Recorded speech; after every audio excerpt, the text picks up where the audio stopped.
Hello my dear student, आप सभी का एक बार फिर से आपके अपनी यूट्यूब चैनल प्रोक्सीमा क्लासेस में स्वागत है मेरे बच्चों। चलिए फटाफट जुड़ जाइए। आपका जो है 6 बजने वाला है और आपका ये सेशन शुरू हो चुका है बच्चों। लाइव जुड़िए फटाफट प्रोक्सीमा क्लासेस। आपका एसएसटी का टॉप 50 एमसीक्यू से सब 26 जनवरी है स्पेशल क्लास। ठीक है बच्चों, आज 26 जनवरी है, उसका स्पेशल क्लास आज चलेगा।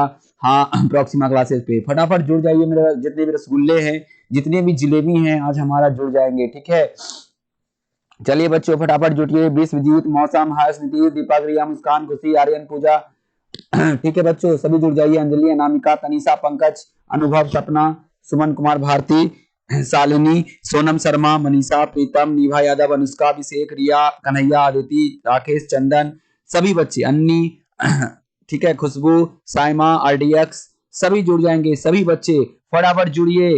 सुमन कुमार, फटाफट जुड़ जाइए। दोपहर वाले क्लास में आप लोग बहुत कम उपस्थित थे बच्चों।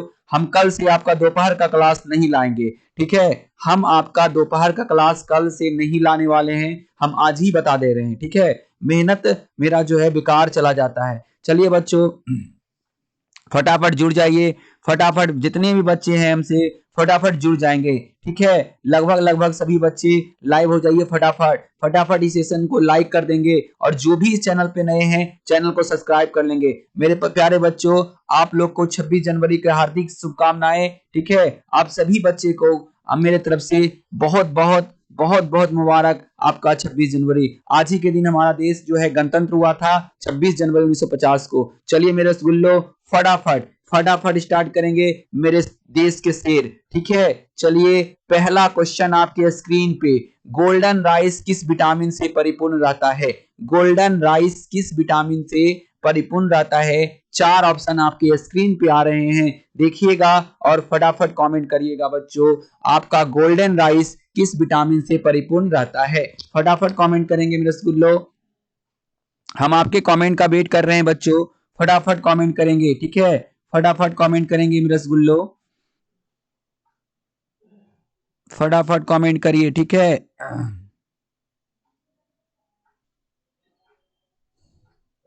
चलिए मेरे रसगुल्लो बहुत अच्छा, लगभग सभी बच्चे का बिल्कुल सही आंसर आया है। ठीक है बच्चों, बिल्कुल सही आंसर है।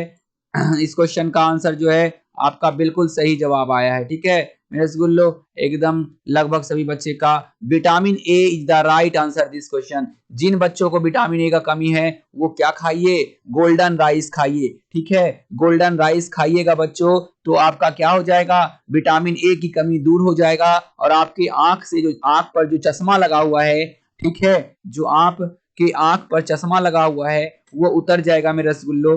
फटाफट जाइए और गोल्डन राइस खाइए। ठीक है बच्चों चलिए मेरे रसगुल्लो अगले क्वेश्चन पे चलते हैं। दूसरा नंबर क्वेश्चन आपके स्क्रीन पे आ रहा है, देखेंगे। दूसरा नंबर क्वेश्चन कह रहा है प्रथम ट्रांसजेनिक फसल कौन सा था? ट्रांसजेनिक का मतलब होता है मेरे बच्चों संश्लेषित। ठीक है, ट्रांसजेनिक का मतलब होता है मेरे रसगुल्लो संश्लेषित फसल कौन सा था? प्रथम संश्लेषित, प्रथम ट्रांसजेनिक फसल कौन सा था मेरे प्यारे बच्चों? फटाफट कमेंट करना है। 4 ऑप्शन आपके सामने हैं, पहला है रुई, दूसरा है मटर, तीसरा है तंबाकू, चौथा है फ्लेक्स। 4 ऑप्शन आपके सामने हैं बच्चों, फटाफट कमेंट करेंगे। ठीक है, कह रहा है ट्रांसजेनिक पहला जो है संश्लेषित फसल कौन सा था? फटाफट कमेंट करेंगे। ठीक है बच्चों, फटाफट कमेंट करेंगे। बिल्कुल मेरे रसगुल्लो लगभग सभी बच्चे का बिल्कुल सही आंसर आया है। तंबाकू is the right answer this question. चलिए अभी तक जो नहीं है जुड़ जाए बच्चों। ठीक है, अब आपके पास ज्यादा समय नहीं बचा है। ठीक है, 17 फरवरी याद रखिए बच्चों, 17 फरवरी आपका जो है जंग स्टार्ट हो जाएगा 17 फरवरी से। इसलिए अब ज्यादा टाइम नहीं है, जितना टाइम है बच्चों उसको अच्छे से आप यूज करिए। यही हम बोलेंगे, हम आपको सजेस्ट करेंगे कि जितना टाइम आपका समय बचा है अच्छे से इसको यूज कर लीजिए। रात को रात नहीं समझिए और दिन को दिन नहीं समझिए बच्चों। चलिए मेरे बच्चों फटाफट जुड़ जाइए, अभी सिर्फ 2 ही क्वेश्चन हुआ है। फटाफट जुड़ जाइए रसगुल्लो, जितने भी मेरे हैं रसगुल्ले फटाफट जुड़ जाएंगे, एकदम जुड़ जाइए। आपका दिन है, ठीक है, ये आपका ही दिन है आज। आज एकदम जुड़ जाइए, बहुत ही मस्त सेशन होने वाला है आपका। ठीक है, आज का जो सेशन है बहुत तगड़ा होगा मेरे बच्चों, फटाफट जुड़ जाइए। ठीक है, फटाफट जुड़ जाइए बच्चे, फटाफट जुड़ जाएंगे मेरे रसगुल्लो। चलिए बच्चों अगले क्वेश्चन पे चलते हैं। तीसरा क्वेश्चन आपके सामने स्क्रीन पे आ रहा है, देखेंगे और फटाफट जवाब देंगे। तीसरा क्वेश्चन आपके स्क्रीन पे आ चुका है ठीक है, देखिए और जवाब दीजिए बच्चों। तीसरा क्वेश्चन आपके स्क्रीन पे है, देखिएगा 4 ऑप्शन। फ्रैंकफर्ट की संधि कब हुई? एकदम टीटीआई इस साल छपेगा बच्चों, एकदम आपके लिए टीटीआई, एकदम अच्छे से इसको उतार लीजिए। फ्रैंकफर्ट की संधि कब हुई? 1864, 1866, 1870, 1871। 4 ऑप्शन आपके सामने है मेरे रसगुल्लो, फटाफट कमेंट करेंगे। 4 ऑप्शन आपके सामने है, फटाफट कमेंट करेंगे बच्चों। एकदम आपका जो है ये तागड़ा सेशन होने वाला है, ठीक है, एकदम तागड़ा सेशन होने वाला है आपका, ये बहुत ही इंपॉर्टेंट सेशन है। फ्रैंकफर्ट की संधि कब हुई?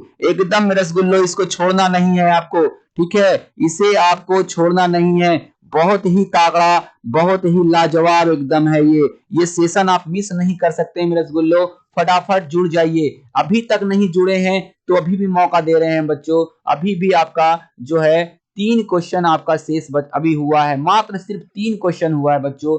आपका ये 26 जनवरी स्पेशल क्लास चल रहा है, फटाफट जुड़िए हमसे, जितने भी बच्चे हैं सभी जुड़ जाएंगे हमसे अभी भी, ठीक है बच्चों। चलिए इस क्वेश्चन का लगभग सभी बच्चे का सही आंसर आ चुका है। इस क्वेश्चन का सही आंसर मेरे बच्चों लगभग सारे स्टूडेंट के आ चुके हैं, बहुत शानदार, लगभग सभी बच्चे का तैयारी बहुत बहुत ही जबरदस्त है, ठीक है बच्चों, बिल्कुल सही जवाब है मेरे रसगुल्लो। एकदम आप जो सोच रहे हैं आंसर वही है, ठीक है बच्चों, एकदम वही आंसर है, एकदम देख लीजिए चलिए बच्चों बिल्कुल सही। फ्रैंकफर्ट की संधि कब हुई? फ्रैंकफर्ट की संधि जो हुई है मेरे बच्चों वो बिल्कुल 1871 ईस्वी is the right answer this question, ठीक है। फ्रैंकफर्ट की संधि कब हुई? 1871 में हुई बच्चों, फ्रैंकफर्ट की संधि 1871 में हुई, बिल्कुल राइट है मेरे रसगुल्लो। चलिए अगले क्वेश्चन पे चलते हैं। अगला क्वेश्चन आपके सामने आ रहा है, चौथा नंबर क्वेश्चन आपके स्क्रीन पे है बच्चों, देखेंगे और फटाफट जवाब देंगे। देसी भाषा में भारतीय द्वारा प्रकाशित पहला समाचार पत्र कौन सा था? ठीक है, 4 ऑप्शन आपके सामने आ रहा है, देखिए और फटाफट कमेंट कीजिए। 4 ऑप्शन आपके सामने आ चुका है, बताइएगा मेरे रसगुल्लो, आप बताइएगा कि देसी भाषा में भारतीयों द्वारा प्रकाशित पहला समाचार पत्र कौन है? ठीक है, चलिए मेरे रसगुल्लो फटाफट कमेंट करेंगे, फटाफट कमेंट करेंगे आप, एकदम आज नहीं रुकेंगे, ठीक है चलिए बच्चों बताइए, देसी भाषा में भारतीय द्वारा प्रकाशित पहला समाचार पत्र, बिल्कुल लगभग सभी बच्चे का बिल्कुल सही आंसर आया है, बहुत ही तागड़ा, बहुत जबरदस्त मेरे बच्चों, Bengal gazette is the right answer this question, ठीक है, बंगाल गजट जो है बिल्कुल सही जवाब है। चलिए 5वां नंबर क्वेश्चन आपके स्क्रीन पे आ रहा है मेरे बच्चों, 5वां नंबर क्वेश्चन, संवाद कौमुदी का प्रकाशन किस भाषा में हुआ था? ठीक है बच्चों, चलिए 4 ऑप्शन आपके सामने हैं, हिंदी में, बांग्ला में, अंग्रेजी में या गुजराती में। चलिए बच्चों फटाफट कमेंट करिए, एकदम नहीं रुकेंगे। मौसम, आरडीएक्स, विजय, हर्ष, नीतीश, दीपक, रिया, जितने भी बच्चे हैं, जितने भी मेरे सारे बच्चे हैं फटाफट कमेंट करेंगे, ठीक है संवाद कौमुदी के लेखक कौन है बच्चों? आपको फटाफट जवाब देना है, ठीक है, फटाफट जवाब देना है मेरे रसगुल्लो, फटाफट, ठीक है चलिए बच्चों बिल्कुल ये जो है आपका संवाद, देखिए कुछ हम बता दे रहे हैं। संवाद कौमुदी जो है राजा राम मोहन राय द्वारा, लिख लीजिएगा, राजा राम मोहन राय द्वारा जारी किया गया था। ये कलकत्ता से जारी होता था, पोस्टमार्टम कर रहे हैं बच्चों बांग्ला भाषा में, क्योंकि कलकत्ता में बांग्ला भाषा चलता है, और ये 19वीं शताब्दी, ठीक है, 19वीं शताब्दी, एक्यूरेट इसका डेट जो है नहीं है, ठीक है बच्चों, 19वीं शताब्दी ये इसका जो है, या ये एक क्या था, ये एक जो है समाचार पत्र था, ठीक है बच्चों, क्या था संवाद कौमुदी जो था एक समाचार पत्र था, और किसके द्वारा जारी किया गया था? राजा राम मोहन राय द्वारा। समाचार पत्र था बच्चों, साप्ताहिक समाचार पत्र, याद रखिएगा, ये सब क्वेश्चन आप नोट डाउन कर लीजिएगा, कुछ भी पूछ सकता है, पूछेगा संवाद कौमुदी क्या था, समाचार पत्र था, उपन्यास था, कहानी था, लेख क्या था, 4 ऑप्शन दे देगा, पूछेगा किसने प्रकाशित किया, बहुत इंपॉर्टेंट क्वेश्चन है, एकदम टीटीआई है बच्चों, सारे के सारे नोट कर लेंगे। चलिए बच्चों 6ठा नंबर क्वेश्चन आपके स्क्रीन पर है, कह रहा है मेरे प्यारे रसगुल्लो, कह रहा है क्वेश्चन, क्या कह रहा है, बंकिम चंद्र चट्टोपाध्याय का पहला उपन्यास कौन था। ठीक है बच्चों,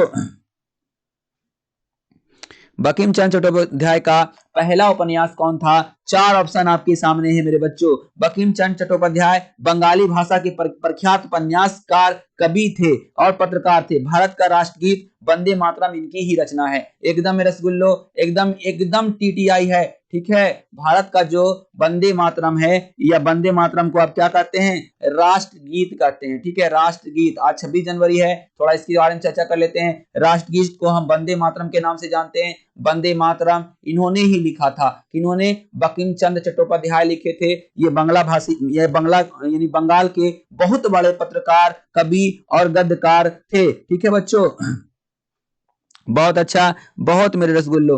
कौन से बंकिम चंद्र का पहला उपन्यास कौन सा था, बताइए बच्चों, बताइए। बहुत अच्छा, देखिए, दुर्गेश आनंद मठ, आनंद मठ या दुर्गेश नंदिनी, कपाल कुंडला, चरित्रहीन। देखिए बच्चों, ये तीन उपन्यास बंकिम चंद्र चटर्जी द्वारा लिखा गया है। ठीक है, ये तीन, आनंद मठ, कपाल कुंडला, दुर्गेश नंदिनी। ठीक है, आनंद मठ, दुर्गेश नंदिनी, कपाल कुंडला। ठीक है बच्चों, ये सारे के सारे जो है उन्हीं के द्वारा लिखा गया है। चरित्रहीन जो है शरदचंद्र चट्टोपाध्याय लिखे हैं, उनका बात नहीं करेंगे। अभी तीनों में हमारा जो है पहला कौन होगा बच्चों, बताइए। बिल्कुल, Durgesh Nandini is the right answer this question. Durgesh Nandini is the right this question. और राष्ट्रगीत का चर्चा आनंद मठ से किया गया है, आनंद मठ में किया गया है मेरे रसगुल्लो, याद रखिएगा। चलिए अगले क्वेश्चन पे चलते हैं। अगला क्वेश्चन है आपके सामने बच्चों, बाल गंगाधर तिलक, अगर कोई पूछे कि वंदे मातरम गीत के रचयिता कौन है, तो बंकिम चंद्र चट्टोपाध्याय याद रखिएगा। बाल गंगाधर तिलक ने मराठा का प्रकाशन किस भाषा में किया। चलिए, बहुत सीधा सीधा क्वेश्चन है, ये आप जानते हैं, मराठा है तो ये पक्का महाराष्ट्र के थे। ठीक है, कौन थे, बाल गंगाधर तिलक महाराष्ट्र के थे। इन्होंने कौन कौन सा पर्व का शुरुआत किया, तो महाराज शिवाजी, ठीक है, शिवाजी पर्व का शुरुआत किया और गणेश उत्सव का किया। ठीक है, गणेश उत्सव, गणेश उत्सव का भी शुरुआत जो है बाल गंगाधर तिलक ने किए। ये कौन से भाषा में, तो मराठी भाषा। Marathi is the right answer. नहीं, बाल गंगाधर तिलक मराठा का प्रकाशन मराठी में नहीं किए थे बच्चों, फंस गए हैं आप लोग, हमको भी गड़बड़ा रहे हैं। अंग्रेजी इज द राइट आंसर। ठीक है, अंग्रेजी जो है बिल्कुल सही होगा, मराठी नहीं, अंग्रेजी सही कर लीजिए बच्चों, अंग्रेजी। बाल गंगाधर तिलक ने मराठा का प्रकाशन किस भाषा में किया, अंग्रेजी। लगभग सभी बच्चे का सही है, कुछ बच्चे फंस चुके थे, हम भी उनके साथ साथ फॉलो में बढ़ते चले गए। चलिए देखिएगा, भारत में छापाखाना पहली बार कहां खोला गया। चार ऑप्शन आपके सामने हैं। भारत में छापाखाना पहली बार कहां खोला गया।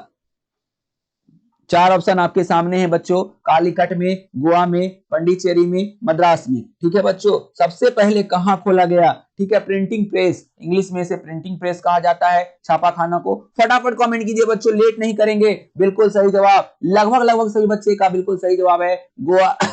जिनका पंडिचेरी मद्रास आ रहा है, बिल्कुल गलत है, Goa is the right answer. इस क्वेश्चन को नोट डाउन कर लेंगे, वरना एग्जाम में आप फंसिएगा। ठीक है, कब खोला गया, 1556 ईस्वी। ठीक है, 1556 ईस्वी में खोला गया पुर्तगाली के द्वारा। ठीक है बच्चों, पुर्तगालीज भी कहा जाता है इसको इंग्लिश में। ठीक है, पुर्तगालियों के द्वारा खोला गया। चलिए मेरे रसगुल्लो, एकदम याद रखिएगा, पहला छापाखाना गोवा में। छापाखाना को क्या कहते हैं, प्रिंटिंग प्रेस भी कहते हैं। प्रिंटिंग प्रेस भी रहे ऑप्शन में तो गोवा मारिएगा। 1556 ईस्वी किसके द्वारा, तो पुर्तगालियों के द्वारा। क्लियर मेरे रसगुल्लो। चलिए 8वां नंबर क्वेश्चन का ऑपरेशन हो चुका है। 9वां नंबर क्वेश्चन पे चलते हैं। 9वां नंबर क्वेश्चन है बच्चों, अमृत बाजार पत्रिका का प्रकाशन किसने किया।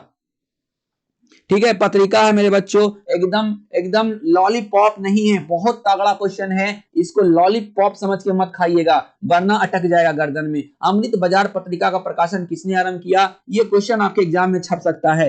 जो इसका प्रकाशन है मेरे बच्चों 20 फरवरी, ठीक है, याद रखिएगा डेट, 20 फरवरी 1868। ठीक है, 1868 ईस्वी से शुरू हुआ। किसने किया था, बताइए बच्चों, किसने किया। जी हाँ, आपका चार ऑप्शन है, गंगाधर भट्टाचार्य, द्वारकानाथ टैगोर, मनमोहन घोष ने या मोतीलाल घोष ने। बिल्कुल मेरे बच्चों, Motilal Ghosh is the right answer this question. ठीक है, इस दो किया था, आप एक ठो और याद रखिएगा, भाई ही दोनों था, मोतीलाल घोष और कहीं कहीं आपको शिशिर घोष भी दिखेगा। याद रखिएगा बच्चों, शिशिर घोष, दोनों भाई थे इसलिए एक ही नाम यहाँ दिया गया है, मोतीलाल घोष और शिशिर घोष। ठीक है, क्लियर मेरे बच्चों, पूरा पोस्टमार्टम हम कर दिए हैं इस क्वेश्चन का। मोतीलाल घोष और शिशिर घोष जो है दोनों अपने भाई थे और दोनों ने ही स्थापना कब किया, 20 फरवरी 1868 ईस्वी। ठीक है बच्चों, 20 फरवरी 1868 को जो है अमृत बाजार पत्रिका का प्रकाशन इन्होंने पहली बार किया बच्चों। ठीक है, चलिए क्लियर मेरे स्कूलों, चलते हैं 10वां नंबर क्वेश्चन। अंग्रेजी भाषा में बंगाल गजट का, देख लीजिए बंगाल गजट आया है, का प्रकाशन किसने प्रारंभ किया। अब कह रहा है क्वेश्चन, अंग्रेजी भाषा में बंगाल गजट का प्रकाशन किसने आरंभ किया। 4 ऑप्शन आपके सामने हैं, वॉरेन हेस्टिंग्स ने, जेम्स ऑगस्ट हिक्की ने, बर्किंघम ने या विलियम बोल्ट्स ने। चारों अंग्रेज का नाम है बच्चों, आपको बताना है बंगाल गजट का कौन प्रकाशित किया था। देखिए बच्चों, इसका ऑपरेशन कर रहे हैं। बंगाल गजट का प्रकाशन 1780 ईस्वी में हुआ था। किसने किया था बताइए फटाफट। जी हाँ, जेम्स ऑगस्टस हिक्की ने। इसका जो है ये अंग्रेज था जेम्स ऑगस्टस हिक्की ने। याद रखिएगा, बंगाल गजट का प्रकाशन 1780 में किसने किया था, जेम्स ऑगस्टस हिक्की नामक एक अंग्रेज ने किया था। ठीक है बच्चों, अभी से 232 साल पहले, जी हाँ बच्चों, अभी से जोड़िएगा तो 232 साल पहले हो जाएगा। ठीक है, 232 साल पहले पहला समाचार पत्र छपा था। अभी जो हिंदुस्तान दैनिक जागरण और जो ये द इंडियन और द फैमिली आता है, उससे सबसे पहला यही समाचार पत्र था, जेम्स ऑगस्टस हिक्की ने प्रकाशित किया था। बंगाल गजट था, अंग्रेजी भाषा में था और 1780 में प्रकाशित हुआ था। चलिए बच्चों, 11वां नंबर क्वेश्चन, राष्ट्रीय श्रम आयोग की स्थापना किस वर्ष हुई थी। राष्ट्रीय श्रम आयोग की स्थापना किस वर्ष हुई थी मेरे बच्चों, फटाफट जवाब दीजिए, एकदम फटाफट से सामने चलेंगे। ठीक है, जो क्वेश्चन लगेगा कि ऑपरेशन करने योग्य है उसको ऑपरेशन करेंगे, ये सब छोटा मोटा है। ठीक है, इसलिए इसको नहीं कर रहे हैं। राष्ट्रीय श्रम आयोग की गठन 1962 में हुआ था। 1962 में ही भारत और चीन युद्ध हुआ था। याद रखिएगा, ये भी एक इंपॉर्टेंट फैक्ट है। भारत चीन युद्ध जो है, भारत चीन युद्ध 1962 में हुआ था मेरे रसगुल्लो। चलिए, जिसमें 12 नंबर, जिसमें भारत की हार हो गई थी। बाड़ाबंदी आंदोलन कहा हुआ था। बाड़ाबंदी आंदोलन कहा हुआ था, किस देश में हुआ था मेरे रसगुल्लो, फटाफट कमेंट करेंगे। बाड़ाबंदी आंदोलन, बिल्कुल मेरे बच्चों, England is the right answer this question. England में हुआ था बाड़ाबंदी आंदोलन। चलेंगे 13वां नंबर क्वेश्चन में बच्चों। 13वां नंबर क्वेश्चन आपके स्क्रीन पे है, इंग्लैंड में औद्योगिक क्रांति किस उद्योग से आरंभ हुई। फटाफट कमेंट करेंगे बच्चों, फटाफट कमेंट करेंगे। 13वां नंबर कह रहा है, इंग्लैंड में औद्योगिक क्रांति किस उद्योग से आरंभ हुई। 4 ऑप्शन आपके सामने हैं, पहला है वस्त्र उद्योग से, दूसरा है लौह उद्योग से, तीसरा है खान उद्योग से, चौथा है परिवहन उद्योग से। बताइए बच्चों, आपका जो है आपको बताना है इंग्लैंड में औद्योगिक क्रांति किस उद्योग से आरंभ हुई। बहुत ही इंपॉर्टेंट क्वेश्चन है बच्चों, बहुत ही तगड़ा क्वेश्चन है। ठीक है, ये क्वेश्चन आपको एकदम एग्जाम में पूछेगा। ठीक है बच्चों, एकदम 1844 में हुआ था, आपको याद होगा, याद है ना बच्चों, 1844 ईस्वी, एकदम याद रखिए, यही हुआ था औद्योगिक क्रांति, इंग्लैंड में शुरुआत। ठीक है बच्चों, इंग्लैंड में औद्योगिक क्रांति, इंडस्ट्रियल रिवॉल्यूशन के नाम से जाना जाता है। ये औद्योगिक क्रांति जो है 1844 में किया गया था। ठीक है बच्चों, 1800 कितना में किया गया था, 1844 में हुआ था। ठीक है बच्चों, एकदम मेरे रसगुल्लो 1844। चलिए मेरे रसगुल्लो, फटाफट अगला कमेंट कीजिएगा। अगला क्वेश्चन किससे हुआ है बच्चों, बिल्कुल सही जवाब, वस्त्र उद्योग से। वस्त्र उद्योग से हुआ है औद्योगिक क्रांति की शुरुआत। चलिए मेरे रसगुल्लो, अगले क्वेश्चन पे चलते हैं। अगला क्वेश्चन आपके सामने है, देखिएगा और फटाफट जवाब दीजिएगा। लोहा गलाने की प्रक्रिया की खोज किसने किया था। लोहा गलाने की प्रक्रिया की खोज किसने किया था मेरे रसगुल्लो, फटाफट कमेंट करेंगे। चलिए रसगुल्लो, क्वेश्चन बोल रहा है लोहा गलाने की प्रक्रिया की खोज किसने किया था, फटाफट जवाब दीजिए। 4 ऑप्शन आपके सामने हैं। बिल्कुल मेरे बच्चों, किसने किया था, प्रोसेस ऑफ स्मेल्टिंग आयरन, तो बिल्कुल सही अब्राहम डर्बी। जिन जिन बच्चे का बी ऑप्शन है बिल्कुल राइट है मेरे रसगुल्लो, जिन जिन बच्चों का बी ऑप्शन है बिल्कुल राइट है एकदम मेरे रसगुल्लो।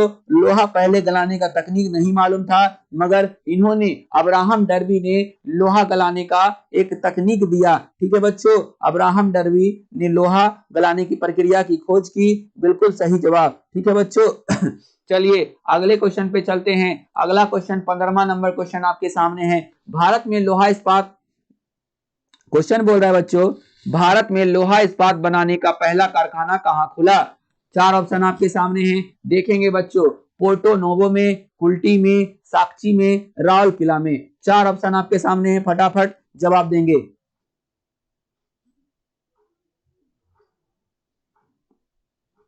फटाफट जवाब दीजिए रसगुल्लो, एकदम कमेंट करने में आप कंजूसी कर रहे हैं, कमेंट करने में कंजूसी नहीं कीजिए। चलिए मेरे बच्चों, भारत में पहला कारखाना कहाँ खुला?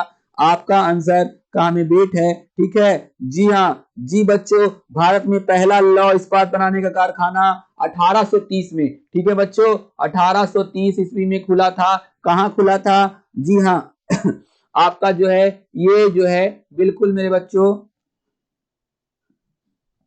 पोर्टो नोवो में खुला था। ठीक है, Porto Novo is the right answer this question. Porto Novo में खुला था, आपको याद रखना है। भारत का सबसे पहला लौह इस्पात कारखाना पोर्टो नोवो में खुला था। ठीक है बच्चों, बिल्कुल।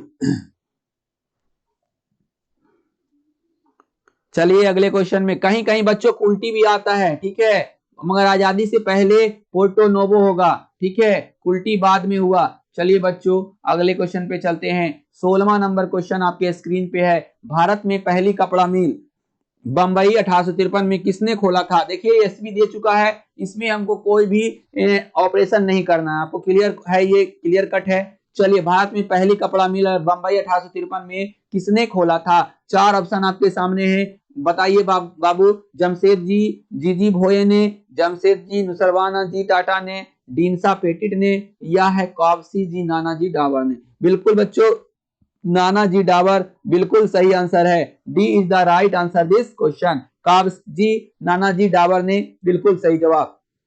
चलिए 17वां नंबर क्वेश्चन, औद्योगिक क्रांति का अर्थ क्या है?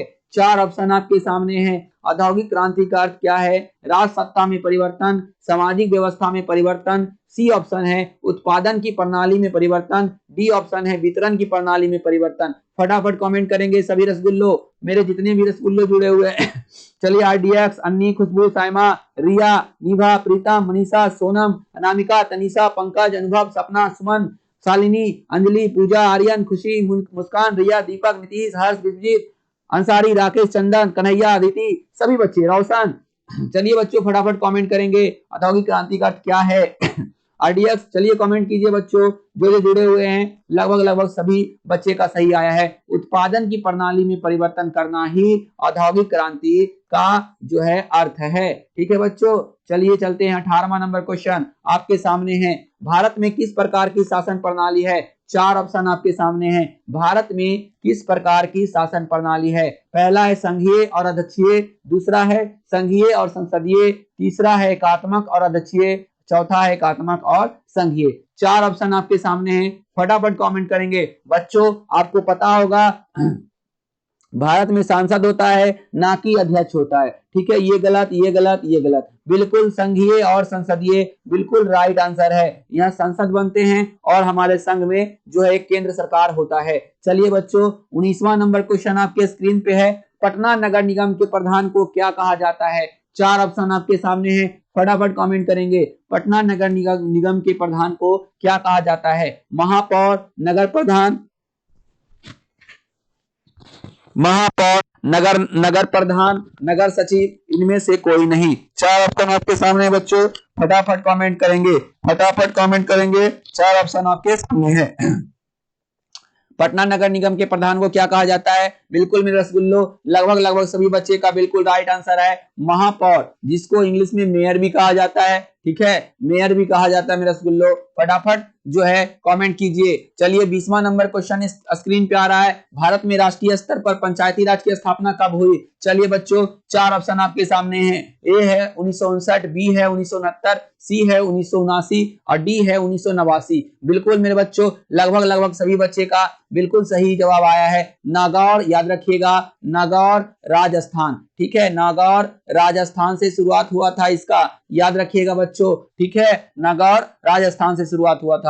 चलिए मेरे रसगुल्लो, 21वां नंबर क्वेश्चन आपके स्क्रीन पे आ चुका है, देखेंगे और फटाफट। आधुनिक युग में प्रत्यक्ष लोकतंत्र कहाँ है? ठीक है, आधुनिक युग में प्रत्यक्ष लोकतंत्र कहाँ है बच्चों?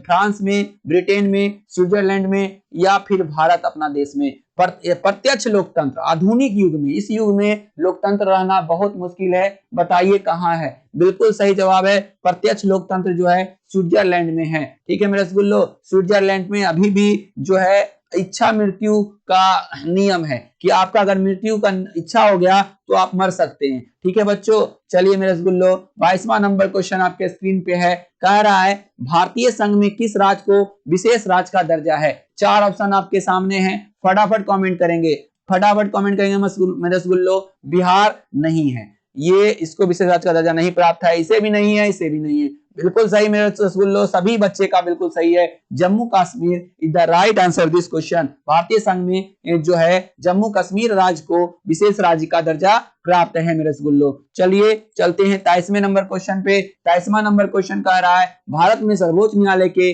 मुख्य न्यायाधीश की नियुक्ति कौन करता है? बहुत ही इंपॉर्टेंट क्वेश्चन है, बहुत एकदम तगड़ा क्वेश्चन है, इसको टीडीआई कर लीजिए। ठीक है बच्चों, टीटीआई कर लीजिए, बहुत इंपॉर्टेंट क्वेश्चन होने जा रहा है। कह रहा है भारत में सर्वोच्च न्यायालय के मुख्य न्यायाधीश की नियुक्ति कौन करता है? पहला है प्रधानमंत्री, दूसरा है राष्ट्रपति, तीसरा है संसद, चौथा है उपराष्ट्रपति। चलिए बच्चों फटाफट कमेंट करेंगे। बिल्कुल मेरे रसगुल्लो, लगभग बिल्कुल सभी बच्चे का सही आंसर आया है, राष्ट्रपति is the right answer this question. राष्ट्रपति जो है सर्वोच्च न्यायालय के मुख्य न्यायाधीश की नियुक्ति करता है। चलिए बच्चों अगले क्वेश्चन पे चलते हैं। 24वां नंबर क्वेश्चन आपके स्क्रीन पे आ रहा है, देखिए और फटाफट बताइए बच्चों।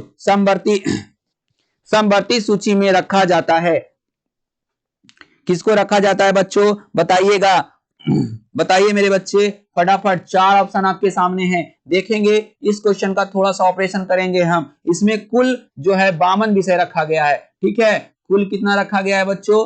52 विषय रखा गया, याद रखिएगा, इसको नोट डाउन कर लीजिए, कभी पूछ सकता है। ठीक है, 7वीं अनुसूची में रखा गया है समवर्ती सूची को, 7वीं अनुसूची में। ठीक है, 7वीं संविधान में 7वीं अनुसूची में रखा गया है मेरे बच्चों, याद रखिएगा। ठीक है, कितना समवर्ती सूची को कितना में रखा गया है? 7वीं अनुसूची में। ठीक है, 52 विषय कुल है। ठीक है बच्चों, इसमें किसका किसका भागीदारी होता है? तो समवर्ती मतलब होता है सम, सम का मतलब होता है बराबर, यानी केंद्र और राज्य। देखिए इसको याद रखने का तरीका, सम मतलब होता है बराबर, इसका मतलब हो गया केंद्र और राज्य दोनों का भागीदारी होगा। 24 का B is the right answer this question. आप याद रखिएगा, समवर्ती सूची में कुल 52 विषय और ये 7वीं अनुसूची से जुड़ा हुआ है मेरे गुल्लो। चलिए 25वां नंबर क्वेश्चन आपके सामने है, संघ राज्य की विशेषता नहीं है, क्या नहीं है बच्चे जरा बता देते हैं। चार ऑप्शन आपके सामने हैं, फटाफट कमेंट करिएगा। संघ राज्य की विशेषता नहीं है,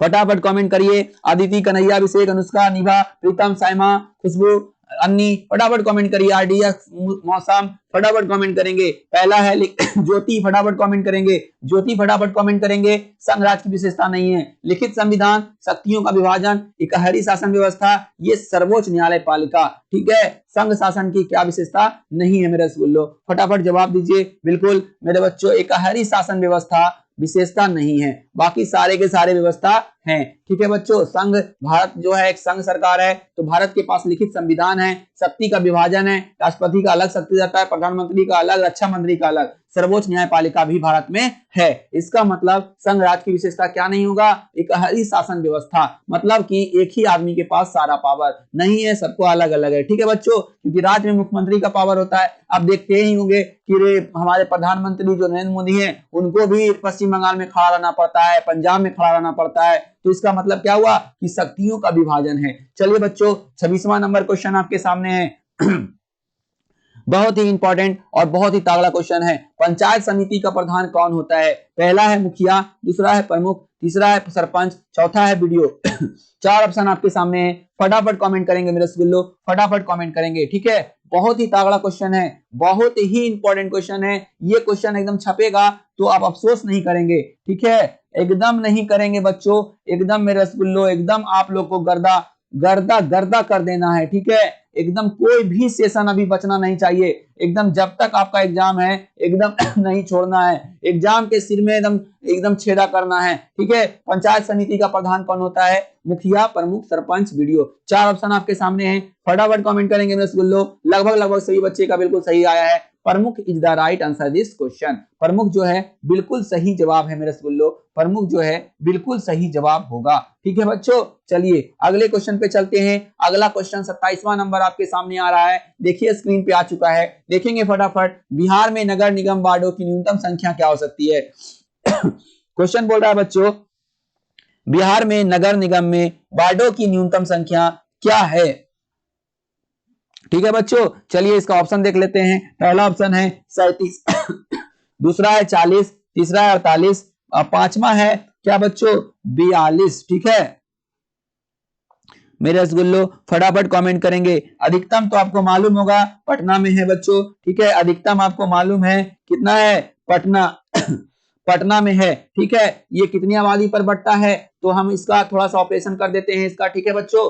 1200 की आबादी पर एक वार्ड होता है, 1200 की आबादी पर एक वार्ड होता है, ठीक है बच्चों, एक वार्ड, ठीक है।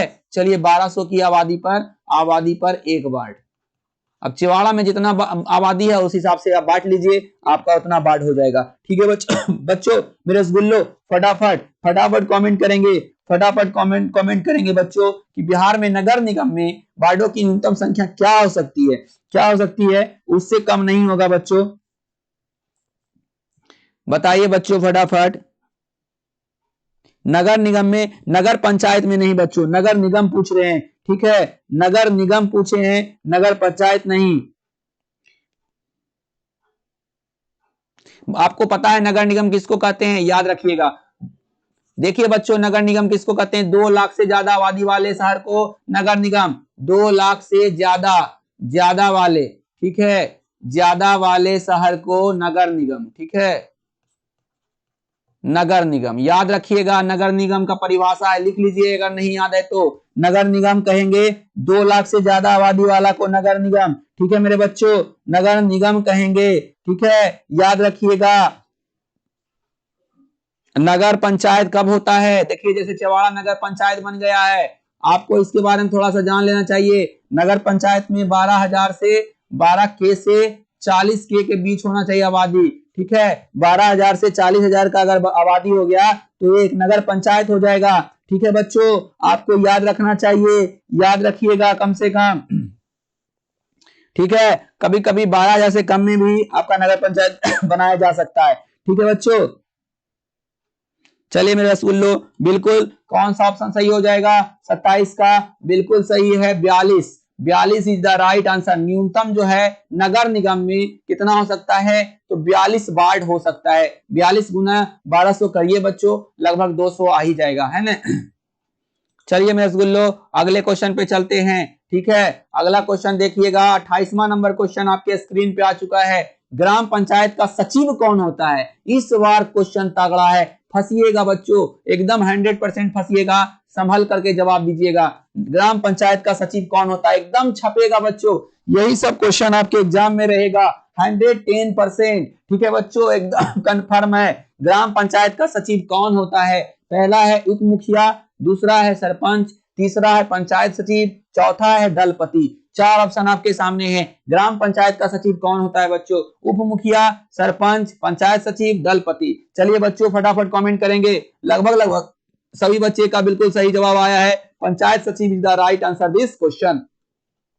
चलेंगे 29वां नंबर क्वेश्चन आपके स्क्रीन पे आ रहा है। बिहार में कितनी आबादी पर पंचायत समिति के एक सदस्य को चुने जाने के प्रावधान है? अभी हम थोड़ा देर पहले बताए हैं मगर आपको याद नहीं होगा। बिल्कुल मेरे बच्चों 5000 is the right answer this question. 5000 आबादी पर एक पंचायत सचिव चुने जाने की जो है प्रावधान है बिहार में। चलिए 30वां नंबर क्वेश्चन, भारत में संघ एवं राज्यों के बीच अधिकारों का विभाजन कितनी सूचियों में होता है? देखिएगा कुल 3 सूची है भारत में। ठीक है बच्चों, आपको बताना है इसका सही आंसर। एकदम टीटीआई है, बिल्कुल मेरे बच्चों, संघीय सूची, राज सूची और संवर्ती सूची। ठीक है, क्लियर मेरे बच्चों। चलते हैं अगले क्वेश्चन पर। 31वां नंबर क्वेश्चन, संघीय व्यवस्था में सरकार कैसी होती है? एक दलीय, द्विदलीय, बहुदलीय, इनमें से कोई नहीं। 4 ऑप्शन आपके सामने है, फटाफट कमेंट करेंगे। एक दलीय, द्विदलीय, बहुदलीय, कोई नहीं। संघीय व्यवस्था में सरकार कैसी होती है? फटाफट कमेंट करेंगे बच्चों। लगभग सभी बच्चे का बिल्कुल सही आया है आंसर। बहुदलीय is the right answer this question. बहुदलीय जो है बिल्कुल सही जवाब है मेरे रसगुल्लो। चलते हैं 32वां नंबर क्वेश्चन आपके स्क्रीन पे है। भारतीय संविधान द्वारा मान राष्ट्रीय भाषाओं की संख्या कितनी है? एकदम टीटीआई है बच्चों, एकदम टीटीआई है। 32वां नंबर क्वेश्चन का सही आंसर जो है बिल्कुल लगभग हम देख पा रहे हैं, कमेंट में देख रहे हैं, लाइव चैट में हम देख पा रहे हैं सभी बच्चे का बिल्कुल। रिया, दीपक, पूनम, तनिषा, निरीश, ठीक है, पुष्पा, फिर राकेश, रिया कुमारी, तनिषा, सभी बच्चे का देख रहे हैं। अनुभव लगभग बिल्कुल सही है। 22 is the right answer this question. ठीक है बच्चों, 22 जो है बिल्कुल सही जवाब है। चलिए 33वां नंबर क्वेश्चन आपके सामने है। भारतीय संविधान में अधिकारों की सूचियां कितनी है? देखिएगा बच्चों, भारतीय संविधान में अधिकार की कितनी सूची है? ठीक है, जन्म का अधिकार, स्वतंत्रता का अधिकार, ठीक है, जीने का अधिकार, जीवन का अधिकार, है ना। तो इस तरह से कितने टोटल अधिकार हैं बच्चों, आपको बताना है। लगभग सभी बच्चे का बिल्कुल सही आया है मेरे बच्चों, 4 हैं। ठीक है, आपका संविधान में अधिकारों की सूचियां कितनी हैं? 4 हैं। चलिए अगला क्वेश्चन है।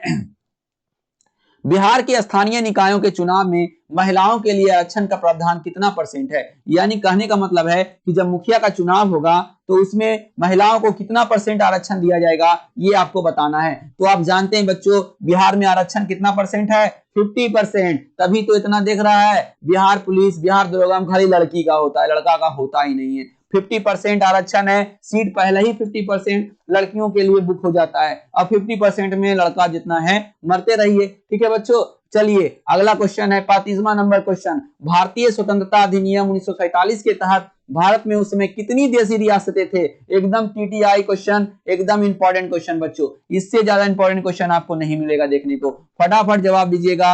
ये जो है 563 देशी रियासतें थे। लगभग सभी बच्चे का एकदम बिल्कुल सही हुआ। ठीक है बच्चों, 563 में सारे रियासत अपने से मिल गए। सिर्फ 3 रियासत नहीं मिला भारत में। 3 रियासत कौन कौन सा बच्चों? जम्मू कश्मीर, ठीक है, याद रखिएगा, जम्मू कश्मीर, हैदराबाद, एक तो जूनागढ़। ठीक है, जूनागढ़। देखिए बच्चों, यहां से क्वेश्चन बनता है। जम्मू कश्मीर को तो जानते हैं विलय पत्र द्वारा मिलाया गया। कैसे मिलाया गया? साइन करके। हैदराबाद को पुलिस कार्रवाई द्वारा। देखिए हम सबका एकदम पोस्टमार्टम कर दे रहे हैं, पुलिस कार्यवाही द्वारा, यानी पुलिस के दबाव में इसको मिलाया गया, हस्ताक्षर करवाया गया। जूनागढ़ में जो है वोटिंग करा करके, ठीक है, जनमत संग्रह कराकर, ठीक है, जनमत संग्रह कराकर। लिख लीजिएगा, ये 3 जो रियासत था भारत में मिलना नहीं चाहता था। बोलता था कोई कि स्वतंत्र रहेंगे, कोई बोलता था कि हम जाएंगे कहां? पाकिस्तान में जाएंगे। जूनागढ़ में हिंदू का आबादी था, मगर वहां का राजा मुस्लिम था, इसलिए वो बोलता था कि हम जाएंगे पाकिस्तान के साथ। मगर वहां का नागरिक जो था वो बोलता था नहीं, हम पाकिस्तान के साथ नहीं जाएंगे। तो जनमत संग्रह हुआ और जूनागढ़ का 99% जो आबादी था वो भारत में रहना चाहता था। उस वोटिंग में 99% आदमी जो भारत के पक्ष में वोट किया। तो हैदराबाद का जो निजाम था वो बोलता था कि हम भारत में नहीं मिलेंगे, हम स्वतंत्र रहेंगे। तो वहां जबरदस्ती मिलाया गया पुलिस कार्रवाई द्वारा। और जम्मू कश्मीर का तो जानते ही हैं, ये जवाहरलाल नेहरू के कारण जो है जम्मू कश्मीर पूरी तरीके से भारत में नहीं मिल पाया। बाकी जो हैदराबाद और जूनागढ़, ये 2 रियासत का भार हमारे जो है सरदार वल्लभ भाई पटेल उन पर था, उन्होंने ये पूरा काम किया। और जम्मू कश्मीर का जो था मिलाना भारत में, वो था किसका? जवाहरलाल नेहरू का, मगर वो नहीं मिला पाए। सोच लीजिए भारत में कितना राजनीति होता है। जो काबिल नहीं था वो प्रधानमंत्री बन गया और जो काबिल था वो गृह मंत्री बना। चले मेरे बच्चों, 36वां नंबर क्वेश्चन आपके सामने है। पंचायत समिति का कार्यपालक पदाधिकारी कौन होता है? अब पदाधिकारी पूछ रहा है बच्चों, आपको बताना है। ठीक है, पदाधिकारी पूछ दिया है। थाना प्रभारी मतलब दरोगा, प्रखंड विकास पदाधिकारी मतलब बीडीओ। ठीक है मेरे बच्चों, इसको बीडीओ भी बोलते हैं। ठीक है, प्रखंड कृषि पदाधिकारी तो ये भी उसी लेवल का हो गया। ये हो गया एसडीओ, एसडीओ, ठीक है बच्चों। ये प्रखंड विकास अधिकारी, ये भी उसी तरह से हो गया। बताइए, अब 4 ऑप्शन आपके सामने हैं, फटाफट जवाब दीजिए। मेरे बिल्कुल बच्चों सही है, प्रखंड विकास पदाधिकारी, BDO is the right answer this question. Panchayat समिति का कार्यपालक पदाधिकारी कौन होता है? बीडीओ होता है। चलेंगे अगले क्वेश्चन पर, 37वां नंबर, न्याय मित्र निम्न में किस संस्था का सेवक है? 4 ऑप्शन आपके सामने हैं। न्याय मित्र, बताइए बच्चों, ग्राम कचहरी, ग्राम सभा, पंचायत समिति, नगर पंचायत। 4 ऑप्शन आपके सामने हैं, फटाफट कमेंट करेंगे। बिल्कुल मेरे रसगुल्लो, Gram Kachahari is the right answer this question. Gram Kachahari जो है बिल्कुल सही जवाब है मेरे रसगुल्लो। चलिए बच्चों अगले क्वेश्चन पे चलते हैं। 38वां नंबर क्वेश्चन आपके स्क्रीन पे आ चुका है। 1953 में गठित राज्य पुनर्गठन आयोग के अध्यक्ष कौन थे बच्चों? यानी कहा गया, देखिए पहले जो भारत का राज्य बना 14 या 16 राज्य था, मगर कुछ राज्य बोले कि नहीं, हमें भाषा के आधार पर अलग किया जाए। जैसे मुंबई और गुजरात अलग होना चाहते थे, आंध्रा और तमिलनाडु अलग होना चाहते थे। तो एक जो है सरकार बोला कि ठीक है, हम इसका एक राज्य पुनर्गठन आयोग बनाते हैं, उसका अध्यक्ष बनाते हैं। 1953 में ये बना। इसका अध्यक्ष कौन थे? फटाफट बताइए। तभी 1956 में जो है 2 राज्य अलग हुए। सबसे पहले आंध्र प्रदेश, ठीक है, आंध्र प्रदेश और तमिलनाडु अलग हुए। बताइएगा बच्चों अध्यक्ष कौन थे उस समय? तो Fazal Ali. Fazal Ali is the right answer this question. बिल्कुल सही है मेरे प्यारे बच्चों, फजल अली। डॉक्टर जाकिर हुसैन आप जानते हैं उपराष्ट्रपति थे। जयप्रकाश नारायण आप जानते हैं बिहार के बहुत बड़ा आंदोलनकारी थे, ठीक है। डॉक्टर सर्वपल्ली राधाकृष्णन तो आप जानते ही हैं बच्चों, प्रथम उपराष्ट्रपति रह चुके हैं, ठीक है। चलिए मेरे बच्चों अगले क्वेश्चन पे चलते हैं। अगला क्वेश्चन 39 नंबर, नगर निगम के मुख्य प्रशासक को क्या कहा जाता है? एकदम वही है बच्चों, ठीक है, सिर्फ भाषा में अलग लिखा हुआ है। महापौर जो था वही उठा करके दे दिया है, सिर्फ इसमें जो है भाषा अलग किया है। इसीलिए हम इस क्वेश्चन को लाए हैं आपके लिए। आप इसका सही जवाब दीजिएगा। अगर रॉन्ग जवाब देते हैं तो हम बहुत अफसोस करेंगे कि आप ये समझ नहीं पाए, ठीक है। नगर निगम के मुख्य प्रशासक को क्या कहा जाता है? पहला ऑप्शन है आयुक्त, दूसरा है अध्यक्ष, तीसरा है नगर प्रधान, चौथा है नगर आयुक्त। 4 ऑप्शन आपके सामने हैं, फटाफट कमेंट करेंगे बच्चों, फंसिएगा नहीं, ठीक है। लगभग सभी बच्चे का बिल्कुल सही जवाब आया है, नगर आयुक्त होगा, ठीक है। फंसिए गए हैं कुछ बच्चे, ये नहीं होगा, ये नहीं होगा, ये नहीं होगा, ठीक है। आप महापौर या मेयर का हिंदी देख लीजिए, ठीक है बच्चों। चलिए 40वां नंबर क्वेश्चन आपके स्क्रीन पे, निम्न में स्थानीय स्वशासन की सबसे धरातलीय संस्था कौन सी है? निम्न में स्थानीय स्वशासन की सबसे धरातलीय संस्था कौन सी है? पहला है ग्राम पंचायत, दूसरा है नगर परिषद, तीसरा है जिला परिषद, चौथा है नगर निगम। 4 ऑप्शन आपके सामने हैं बच्चों, फटाफट कमेंट करेंगे। 4 ऑप्शन आपके सामने हैं। निम्न में स्थानीय स्वशासन की सबसे धरातलीय संस्था कौन सी है? धरातल से जुड़ा हुआ बोल रहा है। जो हम लोग हमारे गांव में स्थानीय स्वशासन होता है, उसका धरातलीय संस्था कौन होता है? ग्राम पंचायत है, नगर परिषद तो शेखपुरा में, जिला परिषद तो जिला में होता है, ठीक है। नगर परिषद कहाँ होता है? नगर में होता है बच्चों, ठीक है। नगर निगम भी नगर में होता है। तो हमारा कौन सा सही हो जाएगा? बिल्कुल मेरे रसगुल्लो एकदम सही सोच रहे हैं। हम लोग गांव में रहते हैं, ग्रामीण परिवेश के हैं, तो ग्राम पंचायत एकदम राइट, एकदम ये सब क्वेश्चन मिस नहीं कीजिएगा मेरे रसगुल्लो। चलिए 41वां नंबर क्वेश्चन आपके स्क्रीन पे आ चुका है। भारतीय संविधान का 73वां संशोधन निम्न में किस विकल्प से संबंधित है? चलिए मेरे बच्चों आपको बताना है, ठीक है मेरे रसगुल्लो, आपको बताना है कि संविधान का 73वां संशोधन किससे संबंधित है? फटाफट जवाब दीजिए बच्चों। 73वां संविधान संशोधन कब हुआ? चलिए इसका थोड़ा सा पोस्टमार्टम कर लेते हैं। 73वां संविधान संशोधन 1992 में हुआ था मेरे रसगुल्लो। 1992 में 73वां संविधान संशोधन किसके लिए हुआ था? आपको पता होगा, बिल्कुल मेरे बच्चों, पंचायती राज के लिए हुआ था, ठीक है। और नगर पंचायत के लिए कौन सा हुआ? 74वां संविधान संशोधन। 74वां संविधान संशोधन भी पूछ सकता है, संविधान संशोधन, ठीक है। आपको याद रखना है एकदम मेरे रसगुल्लो, एकदम नहीं भूलिएगा, ठीक है। 73वां संविधान संशोधन 1992-93 आता है मेरे रसगुल्लो। आप जो है बढ़िया से 74वां संविधान संशोधन तो हम बता ही दिए हैं, नगर पंचायत से है, ठीक है, नगर पालिका से, सॉरी। और जो 73वां संविधान संशोधन है वो पंचायती राज से है, ठीक है, पंचायती राज से है। क्लियर मेरे बच्चों, क्लियर। चलिए अगले क्वेश्चन पे चलते हैं। अगला क्वेश्चन आपके सामने है, 42वां नंबर क्वेश्चन आपके सामने है। किसी राज्य के नाम, देखिए बच्चों अभी बिहार राज्य है, ठीक है, क्या है? बिहार राज्य। इसको हमको अमेरिका करना रहे, इस राज्य का नाम बदल करके हमको चेवाड़ा कर देना है, राज्य का नाम कर देना है चेवाड़ा। तो कौन कर सकता है? क्या हम उसका नाम बदल के कर सकते हैं? क्या हमारे पास अधिकार है? किसके पास अधिकार है? 4 ऑप्शन आपके पास है, आपके पास 4 ऑप्शन है, लाइफ लाइन आपके पास नहीं है। अगर आप इस क्वेश्चन को गलत करते हैं तो हम समझ जाएंगे कि आपका प्रिपरेशन नहीं अच्छा है। ठीक है बच्चों, चलिए मेरे रसगुल्लो फटाफट कमेंट करिए। किसी राज्य के नाम एवं सीमा में परिवर्तन करने का अधिकार किसके पास है? सांसद, भारत के प्रधानमंत्री, लोकसभा, राष्ट्रपति। बच्चों बताइए फटाफट फटाफट। भारत के प्रधानमंत्री के पास नहीं है, इतना जान लीजिए। ठीक है, क्षमता नहीं है कि वो किसी भी राज्य के सीमा को परिवर्तित कर सकता है। अब बताइए, राष्ट्रपति को भी नहीं है। लीजिए बच्चों, 2 ऑप्शन हम खत्म कर दिए। अब तो बता दीजिए, अब बता दीजिए। बिल्कुल बिल्कुल मेरे सही है, शेर। जो जिस शेर का ए ऑप्शन है, शेर शेरनियों का बिल्कुल सही जवाब। A is the right answer this question. यानी सांसद जो है किसी भी राज्य के नाम और सीमा में परिवर्तन कर सकता है। चलिए 43वां नंबर क्वेश्चन आपके स्क्रीन पे आ रहा है। भारतीय संविधान के अनुसार उसके मौलिक प्रावधानों को क्या कर सकता है? केंद्र सरकार बदल सकता है अकेले? क्या अकेले बदल सकता है संविधान? या प्रांतीय सरकार अकेले बदल सकता है? या फिर राज्य वाला चाहेगा तो बदल देगा? या दोनों स्तर की सरकारें मिलकर बदल सकती है? या दोनों सरकारें मिलकर भी नहीं बदल सकती है? 4 ऑप्शन आपके सामने है बच्चों। भारतीय संविधान के अनुसार उसके मौलिक प्रावधानों को कौन बदल सकता है? बिल्कुल मेरे रसगुल्लो, दोनों स्तर की सरकारें मिलकर बदल सकती है। अगर राज्य सरकार पूरा जितना भी भारत में राज्य है और केंद्र अगर चाह लेगा तो संविधान पूरी तरीके से चेंज हो सकता है। अगर सारे राज्य चाह लेंगे और केंद्र सरकार चाह लेंगे तो भारत आज जो है कुछ भी हो सकता है।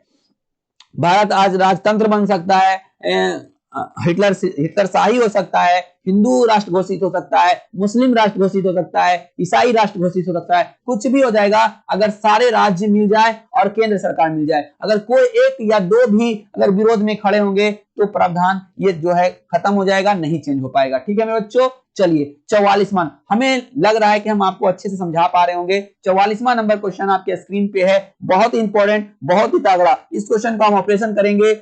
अंकोर वाट के मंदिर का निर्माण किस शासक के द्वारा करवाया गया?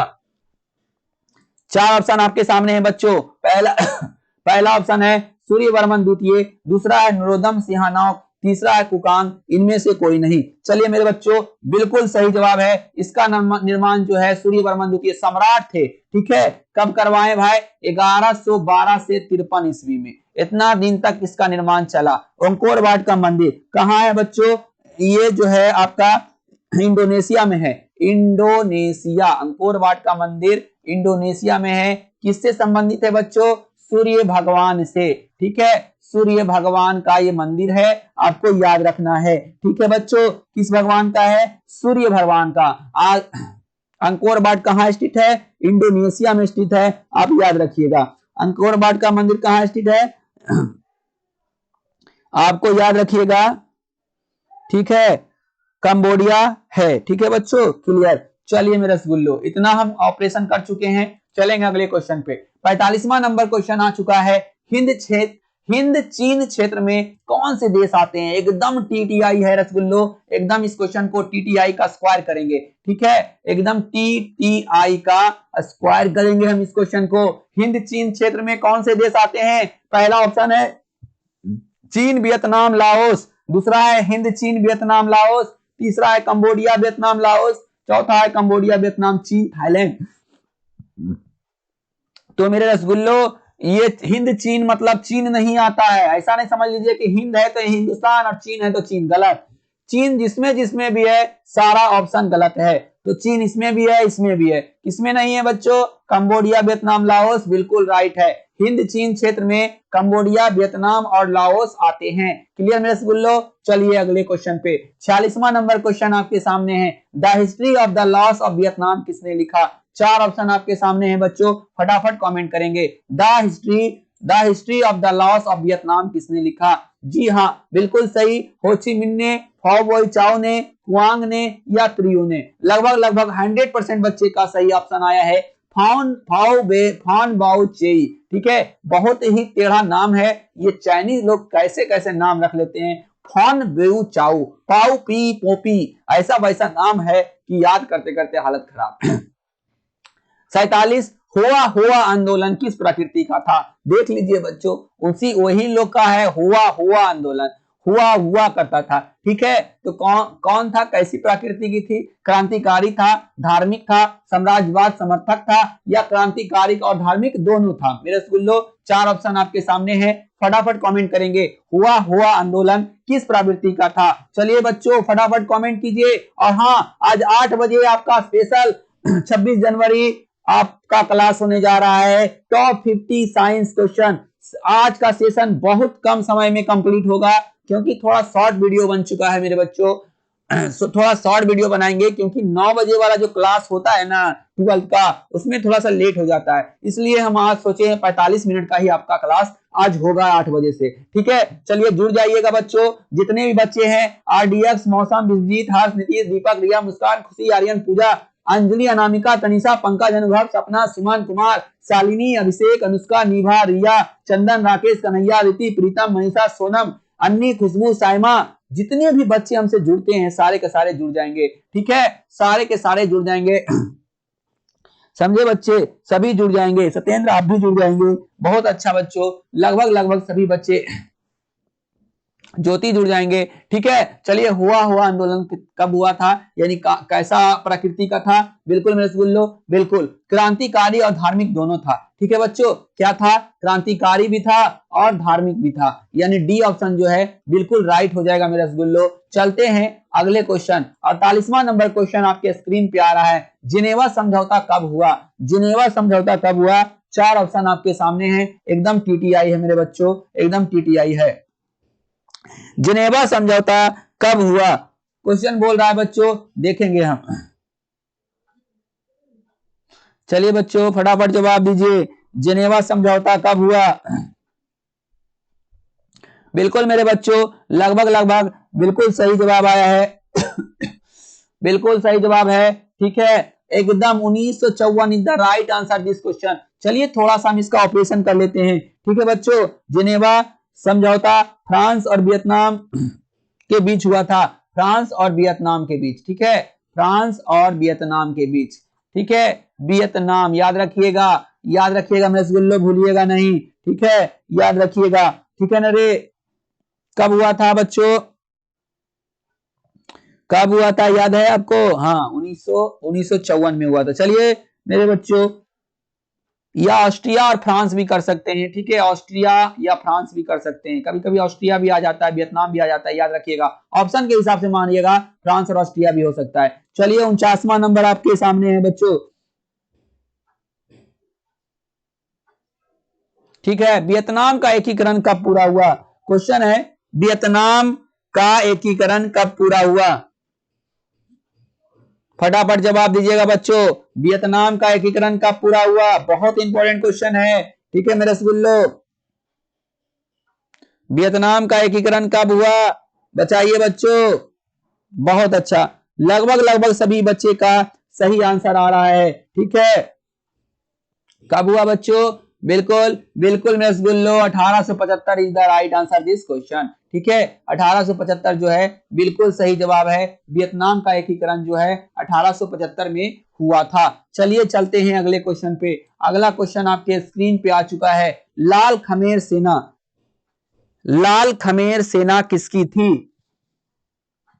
4 ऑप्शन आपके सामने हैं, बताइए बच्चों। बहुत ही इंपॉर्टेंट क्वेश्चन। ठीक है, इस क्वेश्चन का हम थोड़ा सा पोस्टमार्टम करेंगे। सिहानुक की, ठीक है, याद रखिएगा, Sihanouk is the right answer. जो बच्चे को ये नया क्वेश्चन लग रहा है एकदम लिख लेंगे। लाल खमेर सेना का गठन सिहानुक ने किया था। ठीक है बच्चों, कौन किया था? सिहानुक ने किया था। चलिए अब जरा हम पढ़ लेते हैं, कहां का था? ठीक है बच्चों, कहां का था? ये रूस का था। ठीक है, याद रखिएगा, सिहानुक कहां का था? बिल्कुल मेरे बच्चों, आज का ये सेशन हमारा, ठीक है, आज का ये सेशन हमारा यही समाप्त हो रहा है। आप 26 जनवरी अच्छे से मनाइए, और नहीं मनाइए अभी बच्चों, अभी आपका एग्जाम है, अभी कोई पर्व। आप सिर्फ 26 जनवरी सरस्वती पूजा, ठीक है, आपका 5 फरवरी को आना है हमारे क्लास में। आपको सभी को इनविटेशन दे रहे हैं, इनवाइट कर रहे हैं। 5 फरवरी सरस्वती पूजा, ठीक है, इस बार अच्छे से मना रहे हैं हम। 5 फरवरी को आना है, आपको MR क्लासेस में। ठीक है बच्चों, ये हमारा ऑफलाइन क्लास है, यहाँ आना है। आप सभी को सादर आमंत्रण दे रहे हैं। चलिए बच्चों, आज का ये सेशन यही समाप्त होता है मेरे रसगुल्लो। आज का सेशन कैसा लगा आज कमेंट बॉक्स में जरूर कमेंट करेंगे। आप लोग कमेंट करने में कंजूसी मत करिए बच्चों, ठीक है। 2 मिनट समझ लीजिए, व्हाट्सएप आप चला रहे हैं, सर से थोड़ा सा बात कर लेंगे तो कोई फर्क नहीं पड़ेगा। ठीक है, चलिए बच्चों, आज का सेशन कैसा लगा कमेंट बॉक्स में कमेंट करें। अगर इस चैनल पे अगर नए हैं, अगर नए जुड़े हैं कोई, तो इस चैनल को सब्सक्राइब कर लेंगे और बेल आइकन को प्रेस करना नहीं भूलेंगे, क्योंकि आप जानते हैं कि हमारा जो अभी चल रहा है सेशन लगातार चलते रहेगा बच्चों, और नोटिफिकेशन तभी पहुंचेगा जब आप हमारे चैनल को सब्सक्राइब करके बेल आइकन दबाए रहेंगे, तभी पहुंचेगा। ठीक है मेरे बच्चों, इसी के साथ हमारा आज का ये सेशन समाप्त होता है। 8 बजे हम फिर से मिलते हैं, जब तक के लिए गुड नाइट। जाइए अच्छे से मूड फ्रेश कीजिए और फिर 8 बजे आ जाइए। थैंक यू बाबू, बात करने के लिए धन्यवाद।